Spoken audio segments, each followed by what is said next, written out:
Queridos, hoje é o nosso culto especial de Natal. A gente tem algo para falar. O tema dessa noite é Celebrando Jesus.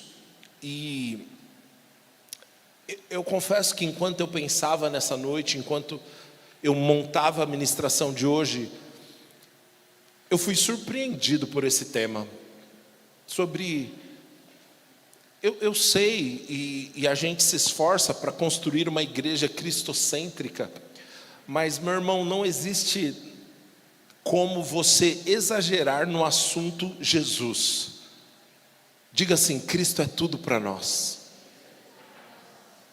Quando eu era criança, eu lembro que um pastor veio ministrar em nossa igreja, e a gente teve um momento fofurice também lá, que a gente foi lá na frente cantar, e ele ensinou a gente a fazer em linguagem de sinais, em Libras, e aí a gente cantava uma música que dizia assim: Cristo é tudo para mim, Cristo é tudo para mim, Ele é o tesouro que eu tenho guardado em meu peito, Ele é tudo para mim. Eu sei, é uma letra muito simples, né? Mas que verdade poderosa, meu irmão. Você nunca vai viver uma vida de falta quando Cristo se torna tudo para você. Se Cristo é tudo para você, você está pleno, meu irmão. Oh, aleluia. Glória a Deus. Salmos 34, no versículo 3. Eu só quero passar mais alguns detalhes antes de eu ler sobre a nossa ação de ontem. Querido, foi um tremendo sucesso. Os 2 dias foram um tremendo sucesso. Tanto o dia que a gente foi no abrigo, quanto ontem que a gente recebeu as crianças aqui. Como nós falamos na semana passada, a nossa ideia inicial era atender 33 crianças. E para a honra e glória do nosso Senhor Jesus, nós conseguimos atingir a vida de 51 crianças. Você se alegra com isso? E eu amo ver você, como igreja, se movendo em generosidade, se movendo naquilo que importa. Sabe, a nossa meta inicial era levantar uma quantia de R$6.600. E nós conseguimos levantar, graças a você, graças à sua generosidade, o favor de Deus, uma quantia de R$9.100. E 100% desse valor destinado para essas crianças. Amém? Você se alegra com isso, querido? É para isso que serve o dinheiro, para a gente saquear o inferno e povoar o céu. Amém? Aleluia, glória a Deus. Salmo 34, versículo 3, nós vamos ler. O texto diz assim: proclamem a grandeza do Senhor comigo, juntos exaltemos o seu nome. Vamos ler juntos esse texto? Vamos ler a partir do 3, 1, 2, 3. Engrandeçam ao Senhor comigo, juntos exaltemos o seu nome. Aí beleza, agora vamos fingir que está todo mundo acordado, daí a gente vai ler junto, tá bom? 1, 2, 3. Engrandeçam ao Senhor comigo, juntos exaltemos o seu nome. Glória a Deus. Queridos, deixa eu orar. Senhor, obrigado por sua palavra, obrigado pela capacidade de ministrar a sua palavra. Em nome de Jesus, toda resistência, distração ou influência que vem do inferno para roubar dos meus irmãos a boa semente da tua palavra, eu resisto em nome de Jesus e declaro mentes livres e prontas para receber do céu. Em nome de Jesus, uma noite de transformação e de manifestação do seu poder. Os que creem, digam amém. Glória a Deus. Queridos, a palavra celebrar, nos originais, ela tem um significado muito profundo. Por exemplo, em grego, a palavra celebrar é a palavra, em hebraico, a palavra celebrar é a palavra halal. O Antigo Testamento ele foi escrito em sua maioria em hebraico. E essa palavra halal, ela é a palavra que deu origem à palavra aleluia, que significa louvar ao Senhor. Mas a palavra halal em si significa louvar com entusiasmo, glorificar, fazer brilhar. Repete comigo: fazer brilhar. Então, quando a gente fala celebrando Jesus, a gente está falando de fazer Jesus brilhar em nossas vidas, amém? Já no grego, a palavra vem da raiz da palavra doxa, que significa glória. e na conjugação ela traz a ideia de glorificar, honrar, magnificar, atribuir valor e importância a alguém. Meu irmão, então quando você está celebrando Jesus, você está atribuindo valor, importância, honra àquele que merece toda a honra, amém? É fundamental, querido, como igreja, nós somos a igreja de Cristo, e nosso único dever é glorificar a Cristo. Se eu puder resumir a missão da igreja a uma coisa, é glorificar a Cristo. Por que queremos glorificar a Cristo? Nós atraímos as pessoas, nós buscamos, nós cuidamos, nós discipulamos, nós enviamos, nós cuidamos do órfão, nós cuidamos da viúva, nós temos programas, nós temos louvor, mas tudo isso tem um único objetivo: glorificar a Jesus, amém? E eu quero pensar e mostrar para você alguns exemplos do Novo Testamento onde celebraram Jesus, e que isso sirva de inspiração para nós, amém? Glória a Deus. Lucas 2, versículo 14. Lucas capítulo 2, versículo 14. O texto diz assim: glória a Deus nas alturas, paz na terra, aos homens aos quais Ele concede o seu favor. Sabe, eu gosto de algo, o professor Pedro esteve aqui ministrando esses dias, e algo que ele disse, e eu concordo muito, é que a vinda de Jesus, a primeira vinda de Jesus, foi uma vinda de humilhação completa. Porque ontem eu falei isso para as crianças. Você imagina Deus na posição de Deus. Jesus não estava sentado numa cadeira de plástico no céu, meu irmão. Você concorda com isso? Ele desde a eternidade é Deus, Ele criou todas as coisas, Ele é o soberano do universo, Ele é o manda-chuva, Ele é o Deus que abria a boca e da sua boca saíam galáxias inteiras, Ele é o Senhor que criou todas as coisas, amém? E aí esse Deus que criou todas as coisas, que desde a eternidade, sabe, eu não sei se você já parou para pensar no conceito de eternidade. Eternidade é diferente de infinitude. Ser infinito é diferente de ser eterno. Por quê? Porque o infinito é aquilo que não tem fim, amém? Gente, você está comigo, amém? Bênção. Infinito é aquilo que não tem fim. Eterno é aquilo que não tem nem começo e nem fim. Deus sempre existiu, e o Senhor Jesus estava sentado no seu trono desde a eternidade, Ele sempre esteve lá, amém? E aí esse Deus, esse Senhor que sempre esteve nesse lugar, um dia vem à terra. Um dia Ele levanta do seu trono, um dia Ele vem para a terra, um dia Ele vem e Ele nasce, e ele se torna o feto dentro da barriga de uma adolescente. Alguns estudiosos acreditam que Maria tinha por volta de 15 anos, meu irmão. O próprio Deus, Criador de todas as coisas, se tornou um feto indefeso que necessitava do cordão umbilical para comer. A gente não está falando de um rei, a gente não está falando do presidente de um país, a gente está falando do Criador de todas as coisas, que agora, quando nasce, é colocado em cima do monte de palha, com um monte de bicho comendo e defecando à volta dele, mas aquele bebê que estava naquela estrebaria era o próprio Deus. O próprio Deus teve que aprender a falar. O próprio Deus, Ele que é a palavra, um dia teve que falar mamã. Um dia precisou ter as suas fraldas trocadas. O próprio Deus se humilhou a esse nível. Porque às vezes a gente fala da humilhação de Cristo, a gente pensa que humilhação é só a cruz, mas a vida de Jesus, a vinda de Jesus à terra foi uma vinda de completa humilhação. Ele se despiu dos seus atributos de Deus para se tornar homem. Oh, aleluia. O primo da Estela falou isso uma vez e me abençoou tanto. Ele explicando esse texto, ele falou assim: eu acredito que a justificativa para os anjos, porque isso aqui que a gente leu, Lucas 2,14, coloca na tela por favor.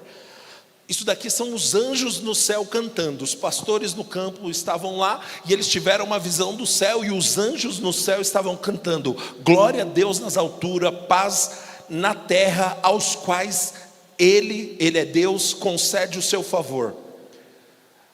Os anjos chegaram a essa conclusão que Deus queria bem aos homens, que Deus concedia favor aos homens, porque o próprio Deus decidiu se tornar homem. Falou: não é possível. Ele que desde a eternidade sempre existiu, Ele que sempre esteve aceitado nesse trono, levanta, e aí Ele sai, e aí Ele vem para uma galáxia pequenininha, e Ele vem para um planeta nessa galáxia que nem é dos maiores, e aí Ele vem para a região ali do Oriente Médio, e Ele vai se aproximando de uma menina, e os anjos talvez se perguntassem: meu Deus, o que Ele vai fazer com essa menina? E Ele entra dentro dessa menina, e depois Ele nasce como um bebê. Agora Deus se torna homem, e a conclusão dos anjos é: Deus quer bem aos homens. Por isso que os anjos cantam isso: glória a Deus nas alturas, paz na terra aos homens. Deus quer bem aos homens. Por quê? Porque Ele se tornou homem. Aleluia. Deus, e essa é a celebração dos anjos ali. Eles reconheceram a humilhação de Jesus. Jesus se tornou homem. Eu já dei esse exemplo aqui, na verdade o exemplo não é meu, é do pastor Philip Yancey, mas eu vou dar o exemplo de novo. Ele é quase meu por uso capião, tá? E tanto esse exemplo que eu estou quase pedindo a escritura. Quantos aqui tem aquário? Tem alguém aqui que tem aquário? Que bênção, todo mundo gosta de animal de verdade. Se você tem aquário e está assistindo a gente no YouTube, desculpa aí, eu não quis te ofender. Aleluia. Mas querido, todo mundo que tem peixe tem a certeza que o peixe o ama, né? A pessoa vai lá, dá comidinha, e aí coloca essa cabeça enorme na frente do aquário e fica fazendo graça. Alguns têm a cabeça maior, outros menor. Aleluia. Mas para o peixe qualquer cabeça vai ser muito grande. E aí você tem a certeza que o peixe te ama. E a grande verdade é que o peixe tem medo de você. O peixe, ele tem uma relação com você de simplesmente comer a comidinha e sair fora. Então basicamente o relacionamento do peixe com o seu dono é assim: o dono dá a comidinha e o peixe vai lá, pega a comida e no máximo presta uma reverência: obrigado Senhor, cabeça grande, que me dê pela comida alcançada. E ele vai e se esconde. Essa é a relação do peixe para com o dono. Agora imagina que você quisesse provar para esse peixe que você o ama. Como você faria? Sabe como Jesus fez? Ele se transformou em peixe. Jesus entrou no aquário, meu irmão. Tem uma música do Hilson que eu amo, que eles falam assim: é extravagante o quão longe você foi só para mostrar que me ama. Querido, você está muito mais próximo de um peixe do que Deus próximo de você. Ainda Deus se tornou igual a você, só para deixar claro que Ele te ama.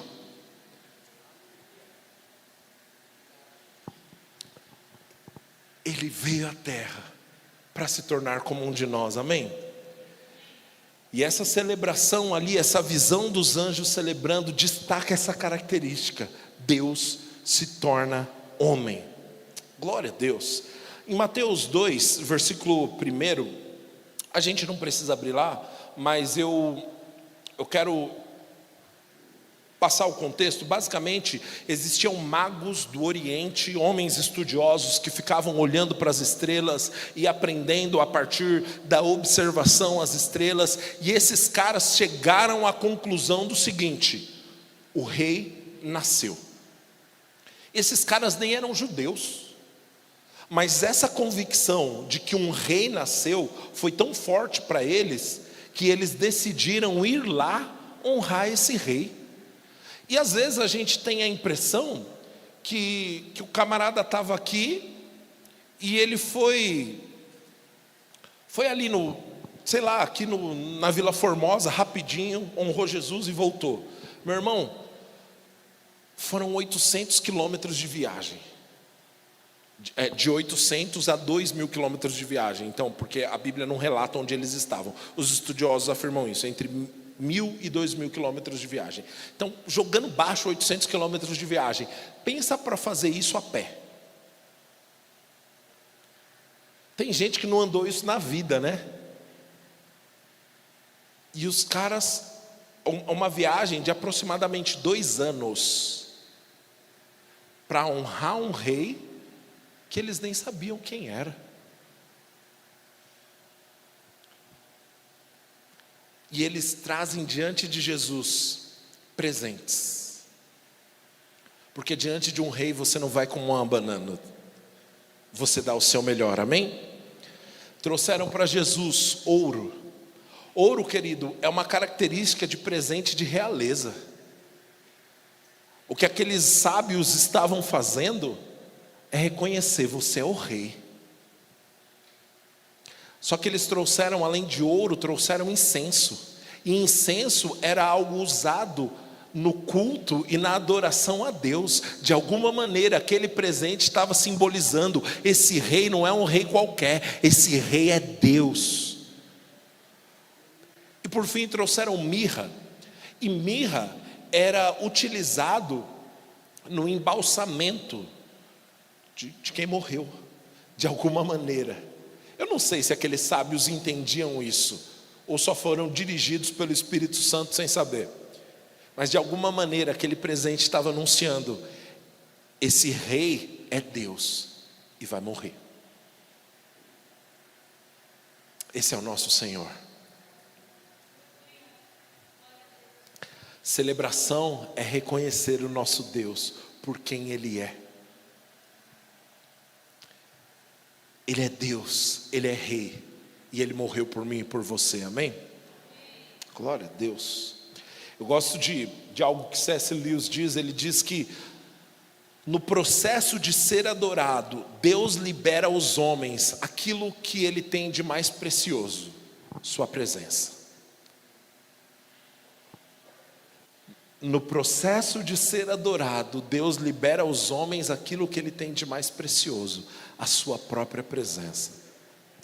Sabe, o profeta Isaías também disse sobre Jesus que o nome dele seria Emanuel. E não é o dono da padaria perto da sua casa. A palavra Emanuel significa Deus conosco. Jesus decidiu estar perto. Amém? Glória a Deus. Aleluia. 1 João, versículo 29, João 1, versículo 29. Evangelho de João, capítulo 1, versículo 29. Você está recebendo algo bom essa noite? Que bom. No dia seguinte, João viu Jesus aproximando-se e disse: vejam, é o Cordeiro de Deus que tira o pecado do mundo. Deixa eu te dar um contexto aqui. João era primo de Jesus, 6 meses mais velho que Jesus. Quando João vê Jesus, João não diz: ó, meu primo. João não diz: rapaz, meu primo é diferente. Não, eu reconheço que ele tem algumas qualidades. João celebrou Jesus, enxergando em Jesus aquilo que ele carregava. O apóstolo Paulo fala isso de uma maneira diferente. Ele fala: agora a ninguém conheçamos segundo a carne, mas pelo Espírito. Sabe, o que João ressaltou e destacou e celebrou não foram as características de convivência familiar que ele tinha com o primo dele. O que João celebrou, destacou e honrou foi os atributos eternos do próprio Deus que estavam nele. João olhou para ele e disse: esse aí é o Cordeiro de Deus que tira o pecado do mundo. mundo. Querido, talvez você saiba que na antiguidade, para fazer expiação sobre os pecados, era-se sacrificado um animal, e o sangue do animal, ele cobria os pecados. Então um cordeiro era imolado, um cordeiro era sacrificado para que encobrisse o pecado das pessoas. Mas Deus, lá em Gênesis, tinha prometido para Abraão, tinha prometido através da boca de Abraão: eu proverei para mim o cordeiro, ou Deus proverá para si o cordeiro. Essa era a promessa. Existia um cordeiro que não ia só cobrir o pecado, existia um cordeiro prometido que viria resolver a questão do pecado. E quando João vê seu primo vindo, ele diz: está aí, ó, essa é a resposta de Deus. Ele é o Cordeiro de Deus que resolve o pecado da humanidade. Celebrar Jesus é reconhecê-lo por aquilo que ele carrega. Ele é o próprio Deus, ele é o Cordeiro de Deus, é ele quem nos dá vida, amém? Eu amo essa música que a gente cantou aqui, que a Júlia solou, porque eu viajo pensando nessa dinâmica. Fala: Maria, você sabia que quando você beijava o rosto do seu bebezinho, na versão em inglês fala assim, você estava beijando a face do próprio Deus? Isso não é muito doido, gente? Em certo momento, Maria também precisou celebrar Jesus, não como o bebê dela. A Bíblia conta que ela e Jesus e os amigos de Jesus foram convidados para uma festa em Caná da Galileia. Em determinado momento o vinho da festa acabou, e aí Maria não reconheceu o menino dela, o aprendiz de carpinteiro que ela viu crescendo. Ela reconheceu o próprio Deus, e ela fala: Jesus, acabou o vinho. Jesus até tentou se esquivar e falou: não é chegada a minha hora, mãe. E aí ela falou: tá, servos, escutem o que ele disser. O que Maria estava dizendo é: eu criei esse menino, eu vi ele crescer, mas eu reconheço que existe o sobrenatural que ele carrega. Ela reconheceu que aquele menino era o próprio Deus. Celebrar Jesus, querido, é reconhecer quem ele é. Repete assim comigo: Cristo é tudo para mim. Sabe, meu irmão, essa tem sido a minha oração nesses dias.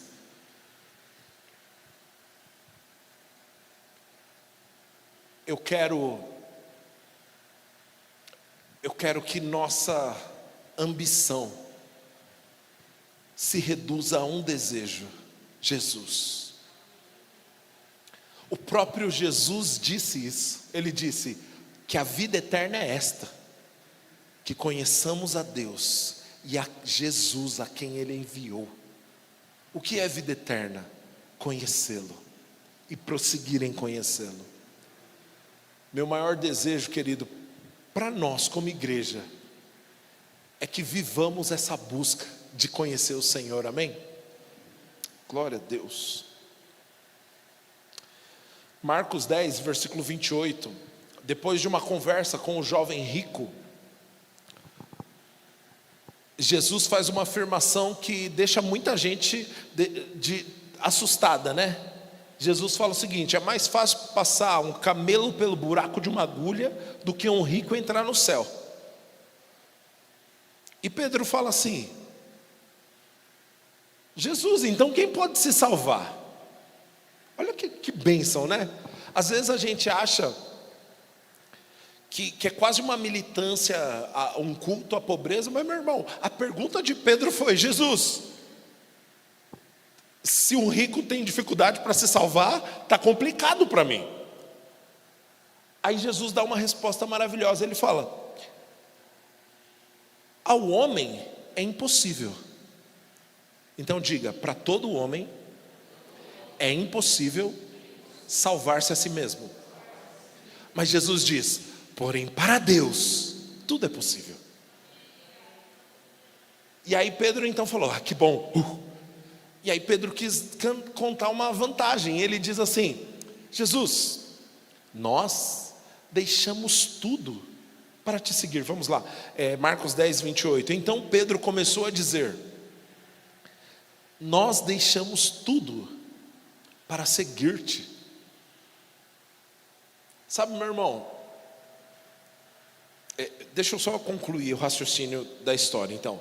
Aí Jesus responde para Pedro: Pedro, não tem ninguém que, havendo deixado pai, mãe, casa, não receba 100 vezes mais na vida presente e na que há de vir, casas, família e tudo mais. Detalhe, com perseguição. Eu entendo que assim, é o lucro e o imposto, né? Tipo, receba 100 vezes mais, família, casa, tal. Perseguição, porque, né? Então, concluído esse raciocínio, Jesus está falando assim: não vem com esse discurso de eu abandonei tudo e agora tadinho de mim. Não, você vai receber 100 vezes mais na vida presente e na vida que há de vir. Mas querido, eu quero voltar aqui para o versículo 28, da atitude de Pedro. Pedro diz com verdade, ele diz: nós deixamos tudo para te seguir. E eu posso te dizer, a Bíblia deixa claro que Pedro está falando a verdade, porque Pedro, diante do maior resultado financeiro da vida dele, ele abandona. Pedro estava uma noite inteira sem pescar. Quantos lembram dessa história? Uma noite inteira não conseguiu pescar. E aí Jesus aparece no barco, pesca maravilhosa, pega tanto peixe que o barco quase naufraga. Ele tem que chamar os amigos dele, o barco dos amigos também quase naufraga, as redes quase se rasgam, e Pedro, diante da maior bolada financeira da vida dele, Jesus fala: me segue, e eu vou te fazer pescador de homens. Pedro deixou tudo e foi. Querido, o mundo te vende uma história: trabalhe, lute, se esforce para acumular muito mais. Jesus, ele te faz um convite: vem. Deixa eu te dizer uma coisa, meu irmão: evangelho ainda tem cruz, evangelho ainda tem renúncia, evangelho ainda tem uma parte de Senhor, tudo entregarei. Mas querido, Jesus não está dizendo abandona tudo para você se tornar um pedinte. Não, Ele está te propondo uma coisa: abandona tudo, porque eu tenho um caminho melhor, eu tenho um caminho que satisfaz a sua alma, eu tenho um caminho que te supre não só para essa vida, mas que toca a vida que há de vir. Aleluia. Quando Jesus faz o convite para o jovem rico, se a gente observa principalmente essa narrativa lá no livro de Lucas, quando Jesus faz o convite para o jovem rico: uma coisa te falta, vende tudo que você tem e dá aos pobres. Jesus não estava querendo tirar a riqueza de ninguém. Se você olhar o contexto, Jesus, ele falou algumas vezes: não acumulem tesouro na terra, onde a traça e o ladrão roubam, mas acumulem tesouro no céu. A proposta de Jesus para aquele jovem rico de dizer: vende tudo que você tem e dá aos pobres, faz uma transferência da sua riqueza aqui da terra para uma riqueza eterna. Servir Jesus é benefício, meu irmão. Servir Jesus é lucro. Servir Jesus gera impacto não só para a vida que agora mas também para a que há de vir. Amém? Glória a Deus. Eu gosto de algo que o pastor Francis Chan disse. Ele diz o seguinte: o mundo diz: ame a si mesmo, agarre tudo que puder, siga o seu coração. Jesus diz: negue-se a si mesmo, tome a sua cruz e siga-me. Quem você vai ouvir? Oh, aleluia! Celebrar Jesus é dizer sim para os convites que Ele nos faz. Quão frustrado seria Pedro se dissesse: Jesus, não vai dar não, fiz a maior pesca da minha vida agora, você até me ajudou, o Senhor aí me ajudou, mas eu vou ter que administrar isso aqui, Jesus, porque tem conta para pagar, tem funcionário, tem que dividir com os meus sócios. Jesus, não vai dar não. Certamente a gente não ia estar falando hoje sobre um judeu que fez uma pesca maravilhosa e depois nunca mais aparece. Assim como a gente nem sabe o nome do jovem rico. Mas a atitude daquele pescadorzinho de dizer: eu vou. Oh, aleluia. Querido, deixa eu te dizer uma coisa: os convites de Deus não são convites para desocupados. Às vezes a gente tem a impressão que o dia que eu não estiver fazendo nada, o dia que eu estiver de boa, Deus vai me chamar, e aí como encaixou na minha agenda o convite de Deus, eu vou. Não, meu irmão, o convite para Jesus muitas vezes é abrir mão de conforto, é abrir mão de coisas que são lícitas, que fariam sentido, mas Jesus tem para a sua vida um plano melhor. O convite de Jesus é confiar que o plano dele é melhor. Jesus não está nos chamando para uma vida onde nós vamos reunir a nossa coragem, nos sacrificar por Cristo e contar para todo mundo como a gente é sofredor por causa do nome do Senhor. Não, meu irmão. O convite dele é renunciar a algumas coisas para que consigamos acessar algo muito melhor. Eu posso te dizer, querido, vale a pena seguir Jesus, vale a pena abrir mão de todo o resto, vale a pena viver para Ele. Glória a Deus. Isso está tão forte no meu coração. Eu não sei o que o Senhor pode estar pedindo para você, meu irmão, mas eu posso te dizer: vale a pena. Deus não vai te colocar numa furada. Deus não vai te colocar num caminho de miséria. As nossas renúncias são uma declaração de que nós confiamos. Senhor, eu confio em você, eu confio em Ti.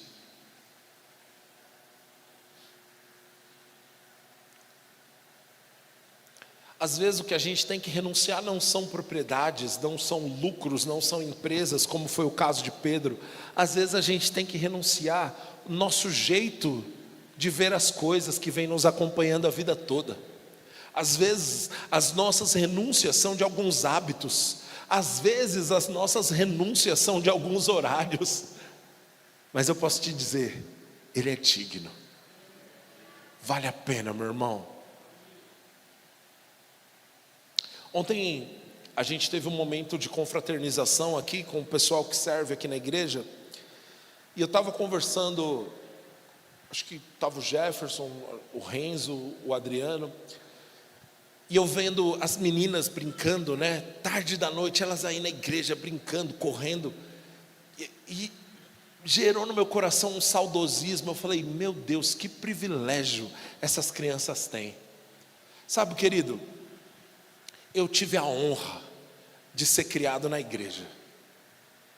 Oh, meu irmão, como é bom poder olhar para a minha adolescência. E, cara, eu não fui perfeito e nem perto disso, mas eu poder saber que eu não gastei a minha adolescência em rolê, em adega, bebendo, enchendo a cara. Querido, eu gastei os meus melhores dias para o meu Senhor. Na época eu nem entendia, mas graças a Deus pelas renúncias dos meus pais, graças a Deus pela dona Márcia que me obrigava a ir para a igreja, querido, porque hoje eu posso olhar para trás e falar: como valeu a pena ter sido criado no caminho do Senhor, ter sido dedicado à obra do Senhor, mesmo quando eu não entendia. Aí talvez você pense: pastor, infelizmente eu não tenho a mesma história, meu passado não foi assim. Mas a vida dos seus filhos não precisa. Os seus filhos podem ter o privilégio de um dia dizer: eu vivi minha vida inteira para o Senhor, porque papai e mamãe pagaram o preço. Existem renúncias que vale a pena.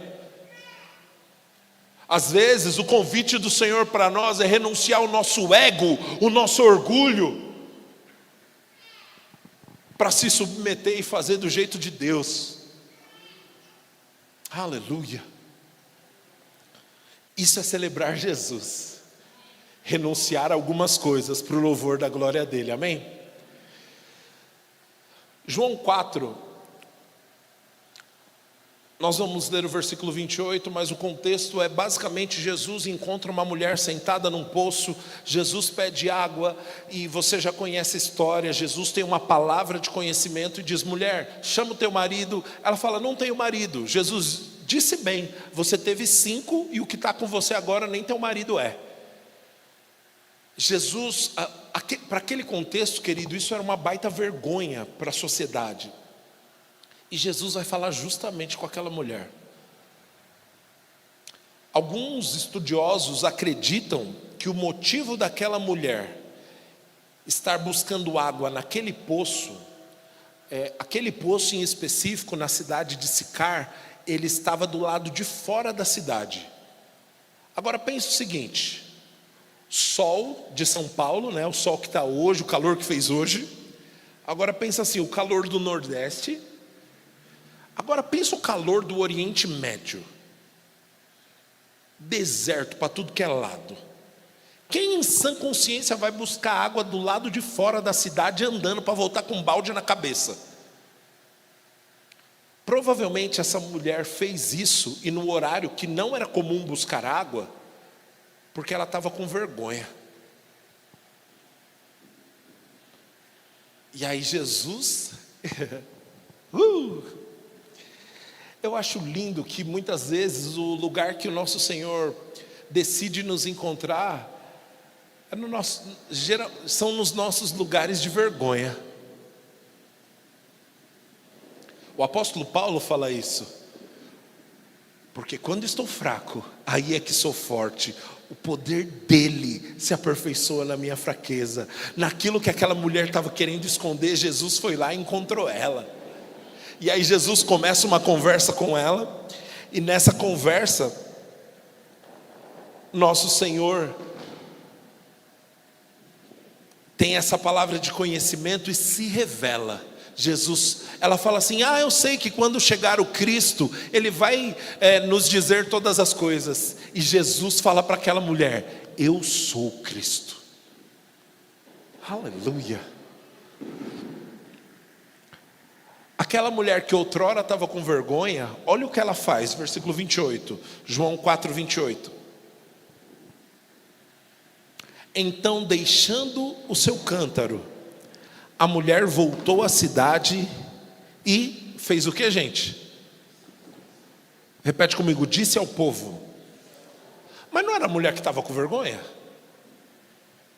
Não era a mulher que foi para o lado de fora porque estava com vergonha de encarar os outros, porque talvez ela estava mal falada no bairro? Olha ali aquelazinha que teve 5 maridos e agora vive com outro que nem é marido dela. As fofoqueiras, Zé Polvinho já tinha na época. E aí as pessoas estavam falando dela e talvez ela estava se esquivando. Mas depois de um encontro com Jesus, ela volta para o meio da cidade para falar para o povo. Querido, a partir de um encontro com o nosso Senhor, você não liga mais para a sua reputação, você não liga mais para o seu passado, você não liga mais para a sua vergonha. A única coisa que você quer é fazê-lo conhecido. Então, deixando seu cântaro, a mulher voltou à cidade e disse ao povo: venham ver um homem que me disse tudo o que eu tenho feito. Mas não era isso que ela estava escondendo? E agora ela está falando para todo mundo: ei, vem ver um homem que me disse tudo o que eu tenho feito. Será que ele não é o Cristo? E aí a Bíblia diz que a cidade afluiu para ter um encontro com Jesus. Aleluia! Celebrar Jesus, meu irmão, é saber que Ele é digno de ser anunciado, muito mais do que, muito acima do seu conforto. Para aquela mulher talvez fosse desconfortável voltar para o meio da cidade e falar para todo mundo, mas Jesus é digno de deixarmos a nossa vergonha de lado e fazê-lo conhecido. Jesus é digno da gente ficar até de madrugada arrumando igreja para receber criança de abrigo. Sabe por quê? Porque não é o nosso conforto. Nosso Deus é digno de ser revelado para essas crianças. Jesus é digno da gente romper a vergonha e no metrô, no trem, no ônibus falar sobre Ele. Mas eu sou tímido. Não interessa mais a minha personalidade, eu quero revelá-lo. Isso é celebrar Jesus. é saber que Ele é mais importante do que as minhas próprias preferências. Aleluia.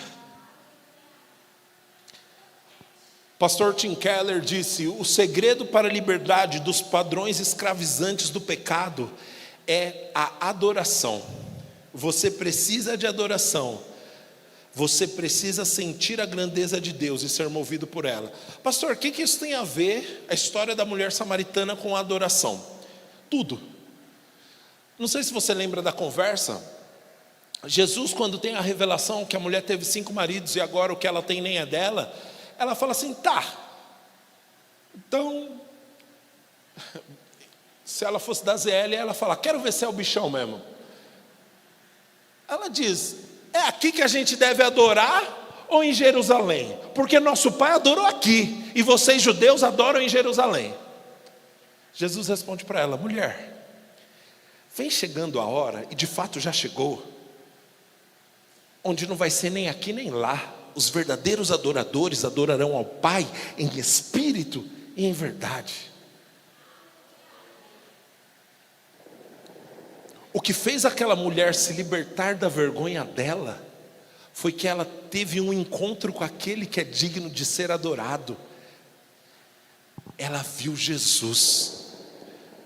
Nós fizemos há um tempo atrás uma série sobre adoração aqui na igreja, onde nós falamos muito que a adoração redefine o seu foco, tira o seu foco das demais coisas e o coloca em Jesus. Querido, depois que você vê Jesus, sua vergonha perde a força, sua reputação perde a força.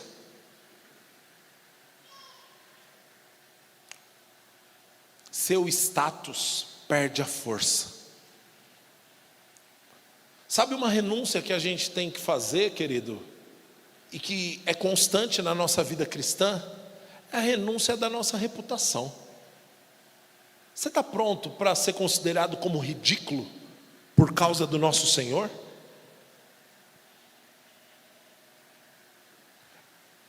Porque às vezes a gente fala: Senhor, tudo entregarei, eu estou disposto a morrer por Ti, e eu faria tudo. Mas meu irmão, você está disposto a viver, como o apóstolo Paulo disse, como um sacrifício vivo? Porque sacrifício geralmente tem que morrer. Mas o apóstolo Paulo nos faz um convite: viva como quem morreu. Morra para suas vontades. O próprio apóstolo Paulo fala: eu nem vivo mais, e a vida que eu tenho agora, vivo-a na fé do Filho de Deus. Consegue perceber? O Senhor nos faz um convite, querido, para algumas vezes abrir mão da nossa reputação, do nosso status, do nosso histórico, da maneira como as pessoas nos percebem, da moral que a gente tem diante das pessoas. A Bíblia conta que Davi, quando a arca é trazida de volta, Davi dançava de forma extravagante. Davi celebrava com toda a sua força, ao ponto da sua esposa Mical desprezá-lo no coração.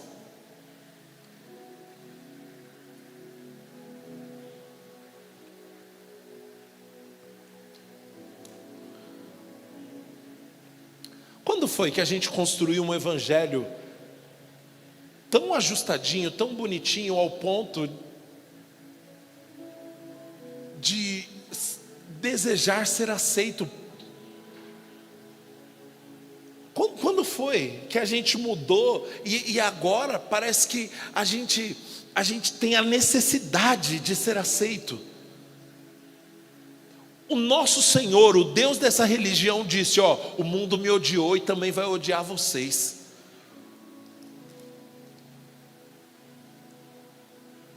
Eu gosto do que um homem de Deus disse. Ele falou: nós criamos uma igreja tão esterilizada, a gente foi esterilizando tanto a igreja. Não, esse negócio de se mover, de celebrar, de fazer bagunça demais, não, vamos ficar mais bonitinho, não, vamos ficar mais ajustadinho. E a gente foi esterilizando, até tornar a igreja estéril. Quando os nossos pais e aqueles que vieram antes de nós tiveram um encontro com Jesus, com uma pessoa que nem sabia falar português direito, mas tinha autoridade espiritual para dizer: abandona o pecado, ajeita a tua vida e volta para o Senhor, e milagres aconteciam. Meu irmão, nós não podemos ser uma igreja tão legal, tão do hype, tão bem aceita, ao ponto de negociar a Escritura. Mesmo que isso signifique perder a reputação. Vale a pena viver pela reputação no céu. Às vezes, algumas vezes os homens vão te aplaudir e o céu não. Vale mais a pena receber o aplauso do lado de lá. Você está disposto, querido, a de forma extravagante viver para Jesus? E aí quando vier uma Mical falar: que bela figura fez o rei de Israel, dançando, se despindo. Olha a palavra que Mical usou. Ela falou: bela figura fez o rei de Israel hoje, dançando como um vadio. Querido, isso não é palavrão, está na Bíblia, tá? Prometo. Ela falou assim. Eu amo a resposta de Davi. Falou: você está me chamando de rei, mas eu estava dançando diante daquele que é o rei de verdade. Era diante de Deus que eu estava dançando. E quer saber de uma coisa? Diante dele, ainda mais ridículo eu me farei. E você está preocupada com as servas e os servos? Diante desses eu vou ser honrado, porque eu estou honrando aquele que é digno de louvor. Querido, quando a gente para de viver pela reputação do mundo, nós encontramos o lugar de liberdade.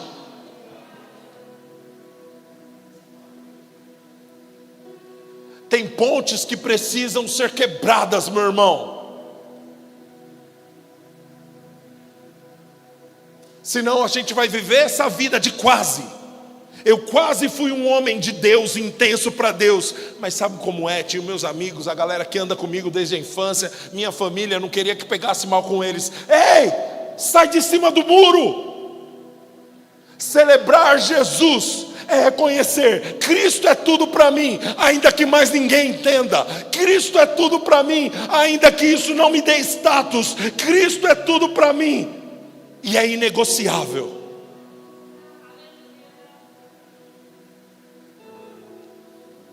O convite do Senhor é dócil, mas é sério. E eu posso te dizer, vale a pena dizer sim para Ele. Ah, pastor, eu já aceitei Jesus, eu já disse sim para Ele. Vale a pena continuar dizendo sim para Ele. Celebrar Jesus com as nossas pequenas escolhas diárias. Glória a Deus. Eu acho que eu vou encerrar aqui. Tem um outro exemplo de alguém que celebrou a Jesus. Pedro e João, no capítulo 3 de Atos, eles curam um enfermo, um coxo. E aí cria um alvoroço na cidade. Os líderes religiosos diziam consigo: eu achei que eu tinha acabado com esse negócio de Jesus, a gente não crucificou ele? E agora alguém falou que curou o enfermo pelo nome de Jesus. Prenderam Pedro e João, e quando foram interrogá-lo, os caras quiseram intimidá-lo. Falaram assim: não fala mais de Jesus não.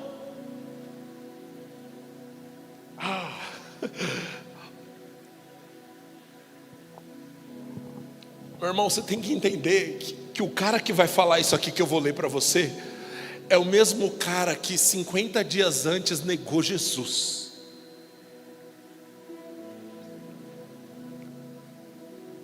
O cara que tinha: ei, você anda com Jesus, né?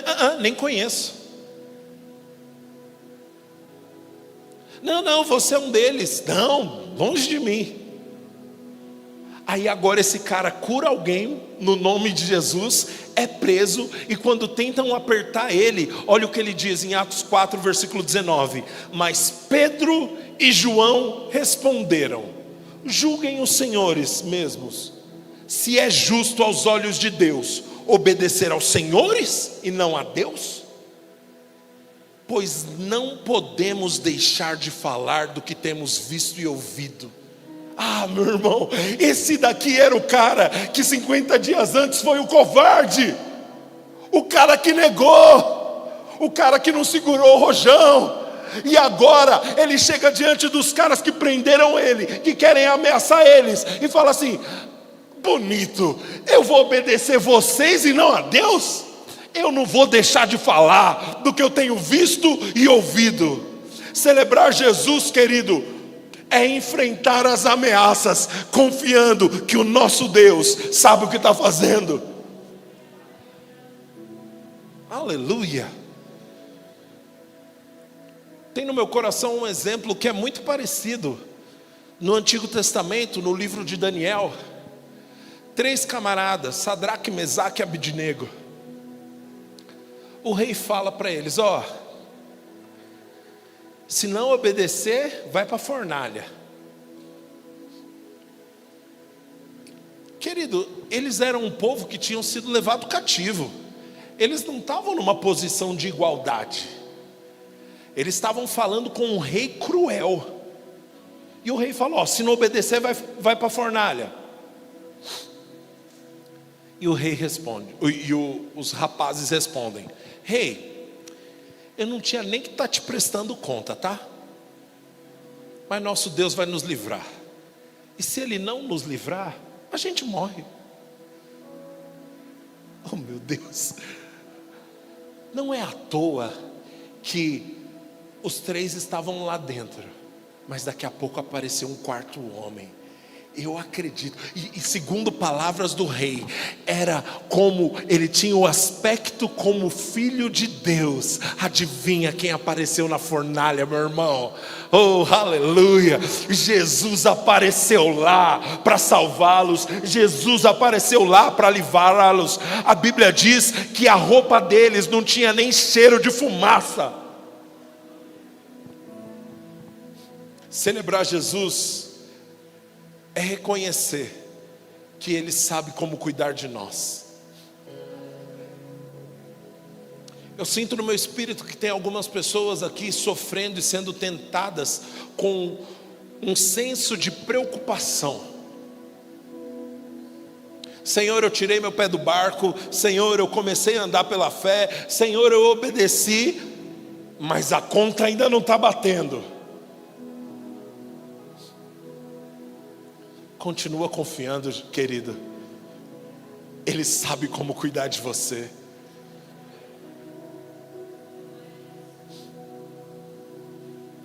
Confiança é não precisar de garantias humanas, é reconhecer, Ele sabe o que está fazendo. Tem um texto em Hebreus 11, versículo 11, Hebreus 11, 11. Eu gosto muito desse versículo, falando sobre Sara. Diz que pela fé, a própria Sara também pôde ter um filho, apesar de ser estéril e avançada de idade.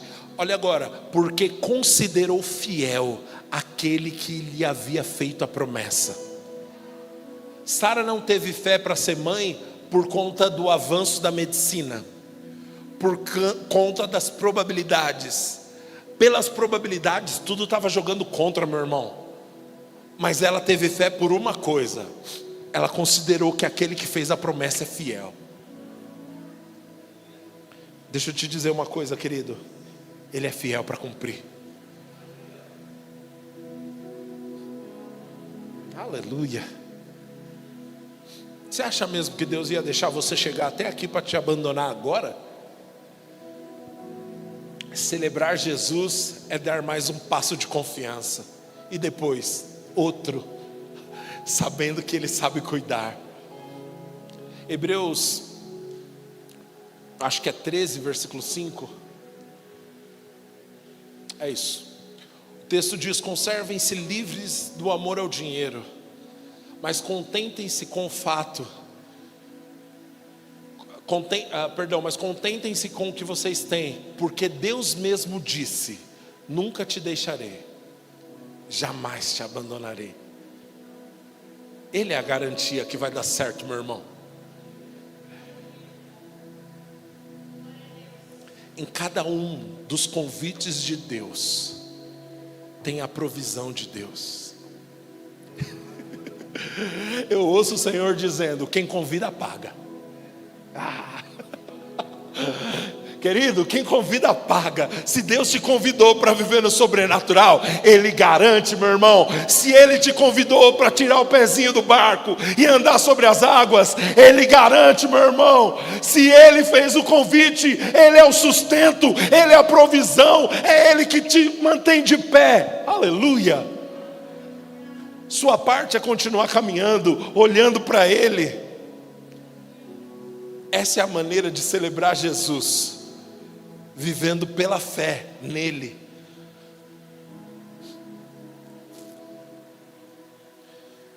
Tem um homem de Deus que disse: Deus não nos chama para ser confortáveis, Ele nos chama para confiar nele tão plenamente que não tenhamos medo de nos colocar em situações onde estaremos em apuros se Ele não aparecer.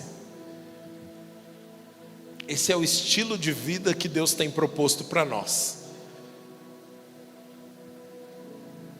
O estilo de vida que reconhece: Deus, se o Senhor não aparecer agora, e Deus se alegra de ver os seus filhos andando pela fé. Aleluia.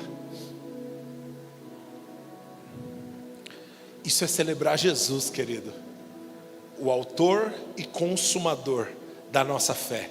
Quando você anda pela fé, confiando apenas nele, Jesus é honrado, Jesus é celebrado. Quando você não tem nada para se apoiar, ninguém para pedir ajuda, mas ainda assim dá passos no sobrenatural, isso é celebrar Jesus. Talvez a melhor maneira de celebrar Jesus é deixando Ele ser reconhecido através das nossas vidas. O apóstolo Paulo falou em Gálatas, escreveu em Gálatas 1, versículo 15: mas Deus me separou desde o ventre materno e me chamou por sua graça, quando lhe agradou revelar o seu Filho em mim, para que eu anunciasse entre os gentios. Não consultei pessoa alguma.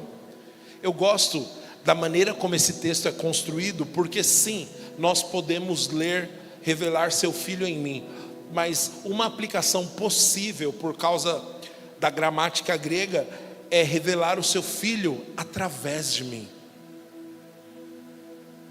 Sabe como Jesus quer ser revelado ao mundo? Através de você, meu irmão.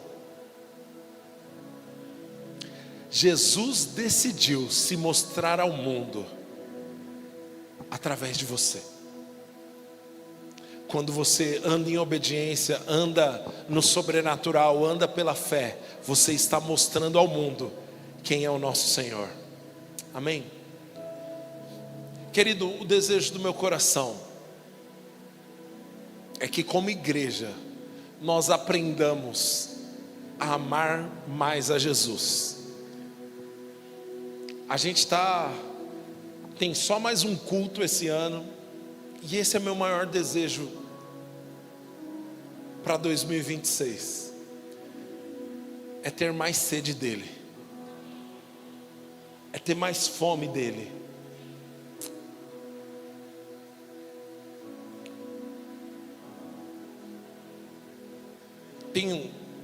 Deixa eu ler isso.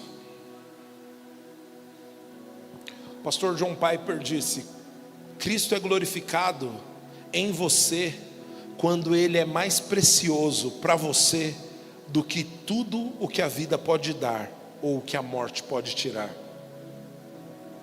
É nesse momento que Ele é glorificado em nós.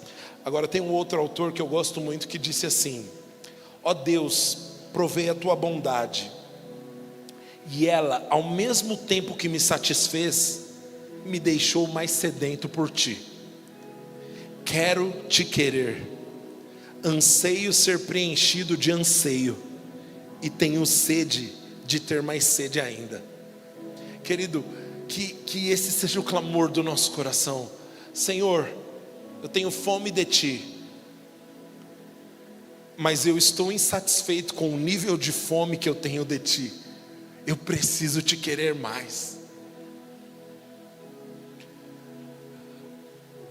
Eu talvez não esteja conseguindo expressar o que eu quero, do jeito que eu quero, mas querido, me assusta o fato do Criador, do Todo-Poderoso, do Deus Eterno, ser tão fascinado por nós, e nós ficarmos entediados diante dEle. Ele que é grande, infinito, eterno, sublime, poderoso, nós conseguimos ficar entediados, e Ele que é tudo isso, é fascinado por nós que somos tão pequenos. Tem algo errado, meu irmão. Senhor Jesus, nós queremos te celebrar. E Pai, eu não quero que essa seja só mais uma oração de conveniência. Mas Senhor, nós queremos te querer mais. Nos perdoa pelas distrações. Nos perdoa, Senhor, pelas vezes que ficamos tão distraídos com todo o resto. Nos perdoa, Senhor, por nos distrairmos com as bênçãos, por nos distrairmos com aquilo que é lícito. Converte os nossos olhos a você.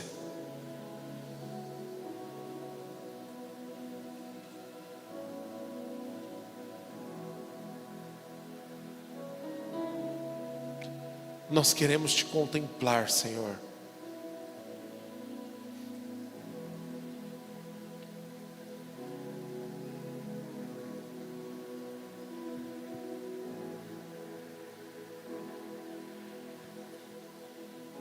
Querido, eu quero te convidar a fazer sua oração. Se consagra ao Senhor.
Queremos te entregar, Senhor, nosso tudo, Pai, o nosso melhor,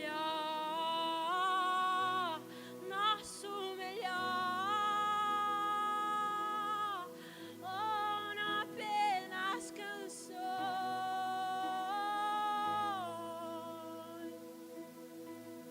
mas um coração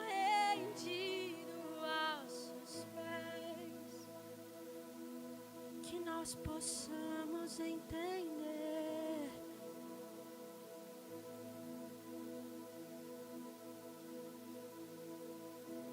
nós queremos te reconhecer, Senhor.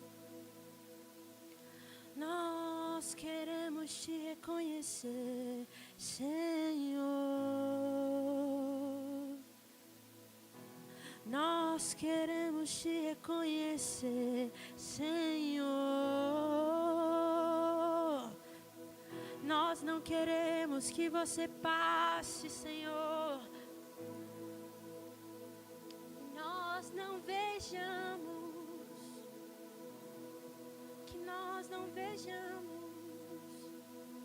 Nós queremos te reconhecer, Senhor. Pai de amor, um Pai de amor, aquele que não nos condena, amigo presente, consolo presente, amigo fiel, quando todos nos deixam, o Senhor permanece. O Senhor permanece.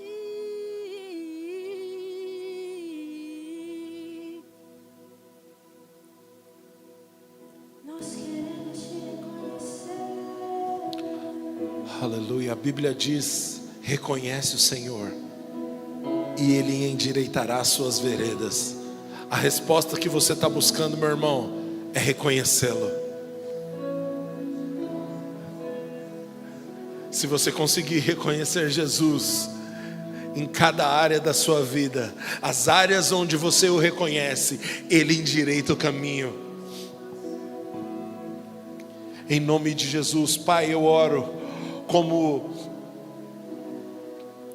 Ananias orou por Saulo, e escamas caíram dos seus olhos. Pai, em nome de Jesus, que os olhos do entendimento dos meus irmãos sejam iluminados, que nós possamos te ver. Aleluia. Obrigado, Senhor.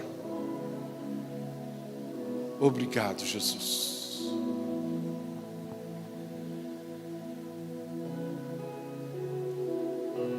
Jesus, o Senhor pode restaurar o que ninguém mais seria capaz.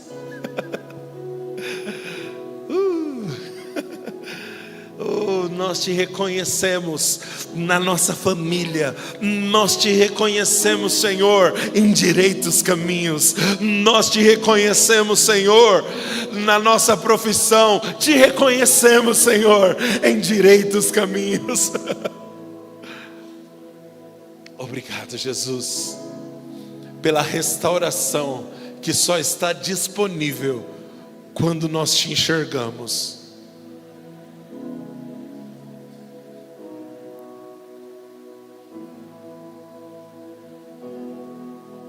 Aleluia. Eu tenho uma impressão no meu espírito. Jefferson, a Jujuba está doente? Tá. Vem para cá, deixa eu orar por você.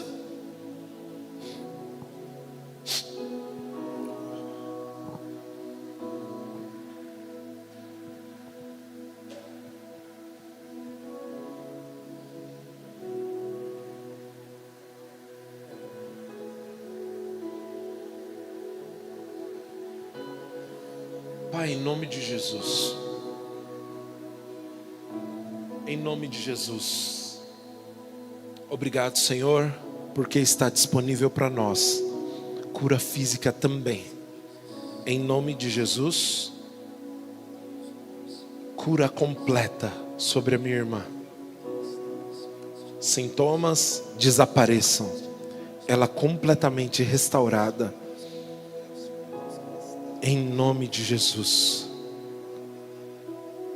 Obrigado, Senhor. Nós te reconhecemos como o Jesus, o Cristo, aquele que cura.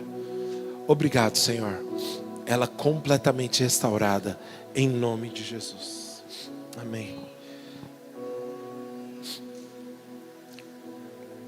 Você está com dor, Lucas? Deixa eu orar por você, pode ficar aí. Senhor, em nome de Jesus, nós unimos a nossa fé. Dizemos: dor, desapareça.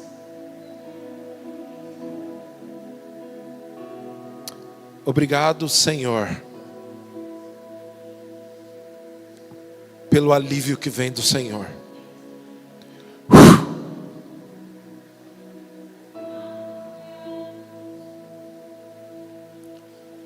A nossa confiança está no Senhor. Obrigado, Jesus. O Senhor é aquele que cura. Aleluia. Oh, aleluia. Aleluia. Deixa eu dizer algo, querido, eu creio que é o Senhor falando. Nós estamos prestes a entrar em dias onde veremos Jesus passeando no nosso meio de uma maneira diferente. Deus mesmo iluminando os nossos olhos, e nós, como corpo, como igreja, como família, conseguindo enxergar. Querido, fique atento. Eu vejo no meu espírito nossas crianças tendo visões do próprio Jesus, acordando e dizendo: papai, mamãe, eu vi Jesus e eu estou apaixonada por Ele. Querido, o próprio Senhor se revelando para a sua igreja.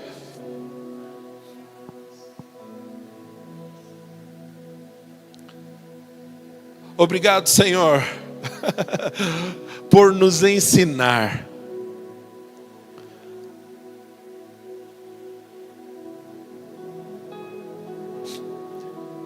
As pessoas não serão atraídas pelos nossos métodos. As pessoas não serão atraídas pelos nossos sistemas, pela nossa organização, pelo nosso jeito, pela nossa música. As pessoas serão atraídas por Ele. As pessoas vão desejar Ele. Elas chegarão para ter um encontro com Jesus. E o nosso papel como igreja é revelar Ele ao mundo. O nosso papel como igreja é demonstrar a Ele.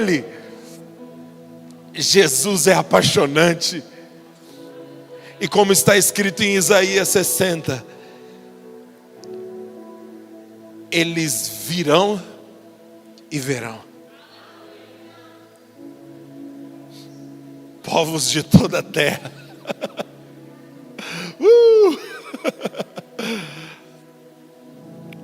Obrigado, Jesus, pelo que o Senhor está construindo. Uma comunidade de fé, não baseada em preceitos humanos, não baseada em boas práticas, não baseada em metodologias, mas um povo completamente apaixonado pelo Senhor.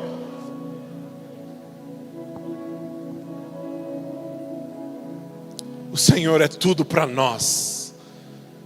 Obrigado, Senhor, por nos posicionar para ser o povo que te ama radicalmente e deixa o mundo enxergar isso. Glória a Deus.